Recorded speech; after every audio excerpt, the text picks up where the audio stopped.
नमः शिवाय। हर हर Mahadev. Practice of immortality, अमर होने की कला। यस, एक बुक जो मैंने रिसेंटली ही कंप्लीट की है वो आपके साथ आज शेयर करने वाला हूँ। ये बुक एक शिव योगी बालक की है जिसका जन्म राजस्थान में होता है और उसकी स्पिरिचुअल जर्नी कैसी रहती है और कैसे उसको एनलाइटमेंट होता है, तो ये इस बुक के बारे में इसमें बताया गया है। अगर आप शिव योगी हो तो ये बुक आपको डेफिनेटली पढ़नी चाहिए। अगर आप किसी स्पिरिचुअल पाथ पे चल रहे हो तो डेफिनेटली आपको ये बुक को पढ़ना चाहिए, और अगर आप स्पिरिचुअल पाथ पे नहीं भी हो तो भी डेफिनेटली एज अ स्टोरी आपको ये बुक बहुत ही इंटरेस्टिंग लग सकती है। क्या विशेषता है इस बुक में वो बहुत ही शॉर्ट में बताने वाला हूँ। क्या टीचिंग्स, लर्निंग्स क्या रही इस बुक से मेरी, वो भी बहुत ही शॉर्ट में शेयर करने वाला हूँ। तो वीडियो को एंड तक जरूर से देखते रहना। Welcome friends, welcome back. 200% जीवन में एक बार फिर से आप सभी का स्वागत करता हूं। स्पिरिचुअलिटी को रूटीन लाइफ के साथ जोड़ करके लाइफ को कैसे बेहतर बनाना है, यही एकमात्र उद्देश्य है इस चैनल का, जिसका नाम है living 200% life. First of all let me give you introduction of the author of this book. इस बुक के ऑथर कौन है? इस बुक के ऑथर है ईशान शिवानंद। ईशान शिवानंद एक शिव योगी है जो शिवयोग परंपरा से, शिवयोग लिनिएज से बिलोंग करते हैं। शिवयोग परंपरा कहाँ से आती है? भगवान शिव से होती हुई, भगवान दत्तात्रेय से होती हुई, नाथ परंपरा मत्स्येंद्रनाथ, गोरक्षनाथ से होती हुई, बाबा नित्यानंद और अवधूत शिवानंद से होती हुई इनके पास, ईशान शिवानंद जी के पास आती है। डॉक्टर अवधूत शिवानंद इनके पिता भी है और इनके गुरु भी है। बहुत ही इंटरेस्टिंग बात है, ईशान शिवानंद जी के गुरु एंड पिता सेम है, डॉक्टर अवधूत शिवानंद। बचपन से ही इन्होंने योग, मेडिटेशन, साधनाएं सीखी और आज अपने पिता से मिला हुआ ज्ञान वो पूरी दुनिया में फैला रहे हैं। शिव योग की साधनाएं जैसे कि श्री विद्या साधना, महामृत्युंजय साधना, ललिता रुद्र त्रिशती, ये सब साधनाएं आज वो पूरे विश्व में ये ज्ञान फैला रहे हैं। तो this is about Ishan Shivanand, practice of immortality. इस बुक की अगर बात करूं तो this is a kind of spiritual guide. आप एज ए स्पिरिचुअल गाइड इस बुक को आप पढ़ सकते हो। बुक की लैंग्वेज बहुत ही simple, you can read and understand very easily. बहुत ही सिंपल एंड इजीली आप इसको पढ़ सकते हो। सबसे इंपॉर्टेंट बात, इस बुक के हर चैप्टर के अंत में, at the end of every chapter you will get a meditation, powerful meditation जो आप घर बैठे कर सकते हो, ध्यान कर सकते हो, सीख सकते हो। बुक की शुरुआत होती है जब ईशान शिवानंद अप्रोक्सीमेटली 9-10 साल की एज में होते हैं और राजस्थान की एक आश्रम में अपने पिता के साथ, अपने गुरु के साथ जीवन व्यतीत करते हैं। आश्रम में रहते हुए वो ध्यान, साधना, meditation, pranayama, yoga of immortal, martial arts, ये सब सीखते हैं राजस्थान के आश्रम में रहते हुए।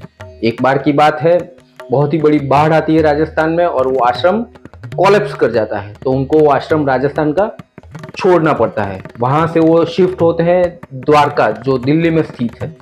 वहां पे उनको एक नया आश्रम बना के वहां पे रहना पड़ता है और अपनी प्रैक्टिस आगे बढ़ानी पड़ती है। वहां से आगे फिर लखनऊ वो शिफ्ट कर जाते हैं, वहां भी अपनी प्रैक्टिस कंटिन्यू रखते हैं। इन बिटवीन इनकी माँ को, ईशान शिवानंद जी की मदर को लगता है कि अगर बच्चा सिर्फ आश्रम में रहेगा तो व्यवहारिक जीवन में फेल हो जाएगा, तो वो उन्हें एक वेस्टर्न स्कूल में एडमिशन करवाते हैं। जैसे ही ईशान शिवानंद का एडमिशन ऐसी एक वेस्टर्न स्कूल में होता है, वो अपनी ध्यान साधना के जो मार्ग है उससे थोड़ा डेविएट हो जाते हैं और ईगो इनके ऊपर हावी हो जाता है और कुछ ऐसी घटनाएं होती है जो उनको थोड़ा सा डिप्राइव कर देती है। वेस्टर्न स्कूल में पढ़ते हुए, जैसे मैंने बताया, ईगो इनके ऊपर हावी हो जाता है और अपने मार्ग से वो थोड़े से स्पिरिचुअल पाथ से थोड़े डेविएट हो जाते हैं और कुछ ऐसी घटनाएं होती है कि उनको स्कूल भी छोड़ना पड़ता है और फिर से आश्रम में शिफ्ट होना पड़ता है। जीवन के एक पड़ाव पे इन्हें लगता है कि आगे कोई मार्ग है ही नहीं, क्योंकि इतनी ध्यान साधना करने के बाद फिर भी अपना गोल वो अचीव नहीं कर पाते हैं। तब उनके पिता डॉक्टर अवधूत शिवानंद एक बार उन्हें दक्षिणेश्वर, जो कि कलकत्ता में स्थित है, माँ काली का मंदिर, वहां जाने को कहते हैं। ईशान शिवानंद दक्षिणेश्वर जाते हैं जहां उनको माँ काली के दर्शन होते हैं और अपनी सारी पास्ट लाइफ दिखाई देती है।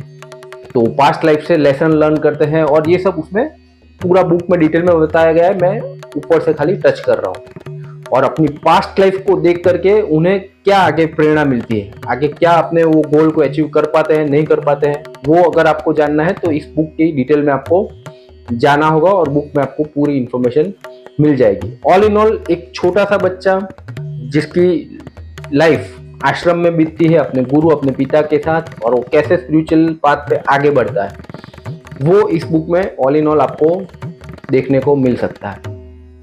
Teachings out of this book, lessons to be learn out of this book, ये बुक से हमें क्या सीखने को मिलता है। सबसे पहला नंबर 1, रेगुलर प्रैक्टिस। आप कितने भी समय से ध्यान साधना कर रहे हो, 10 साल, 20 साल, 25 साल, लेकिन you will have to do your practice regularly, you can not deviate. आप 1-2 दिन, 5 दिन तो ब्रेक नहीं ले सकते, आपको कंटिन्यूस प्रैक्टिस करनी है। प्रैक्टिस कंटिन्यूस होगी तभी उसका लाभ हो सकता है। नंबर 2, सरेंडर, शरणागति का भाव। जिस किसी भी आप स्पिरिचुअल पाथ पे हो, अगर आपका सरेंडर, आपको पूर्ण श्रद्धा, भक्ति, विश्वास अपने ईश्वर के प्रति, अपने गुरु के प्रति होना बहुत ही आवश्यक है। Then and only then you can succeed in any kind of spiritual path. Surrender is must. Next lesson, universe, ब्रह्मांड जिसे हम कहते हैं, वो ऑलवेज हेल्प्स यू। यूनिवर्स और ब्रह्मांड हमेशा आपकी हेल्प करते हैं। आप भगवान कह लो, गुरु कह लो, एनर्जी कह लो, जो भी कह लो, आपके स्पिरिचुअल पाथ में हमेशा आपकी हेल्प होती रहती है, मिलती रहती है। बस अपने आँख और कान को खुला रखना होता है। फाइनल एंड इम्पॉर्टेंट लेसन, अच्छाई एंड बुराई हमेशा आपके साथ चलती रहती है। हमारे विकार, हमारे विचार, हमारे नेगेटिव थॉट्स, वही हमारे सबसे बड़े दुश्मन है। कोई दुश्मन बाहर नहीं है। नो डेविल इज आउटसाइड, कोई दुश्मन बाहर नहीं है। हमारे विकार, हमारे विचार, हमारे ईगो, यही हमें हमारे मार्ग से डेविएट बार बार करते रहते हैं। अगर आप 3rd डायमेंशन में हो, पृथ्वी लोक में हो, तो विकार और विचार आपके साथ एक दुश्मन बन के, एक डेविल बन के, एक शैतान बन के आपके साथ चलते रहते। थोड़ा सा आप डेविएट हुए अपने मार्ग से तो आपके ऊपर नेगेटिविटी हावी होना शुरू हो जाती है। तो आपको बहुत ही केयरफुली एक स्पिरिचुअल पाथ पे चलना होगा, and you have to feed positive thoughts and positive incidents in your life. So this is all about this book, the practice of immortality. So this is the basic details of this book, Practice of Immortality. I highly recommended you to read this book. Definitely आपको एक बार ये book जरूर से पढ़नी चाहिए. आज के लिए बस इतना ही. मिलते हैं नेक्स्ट वीडियो में. तब तक के लिए अंकित झा साइनिंग ऑफ. नमः शिवाय. हर हर महादेव.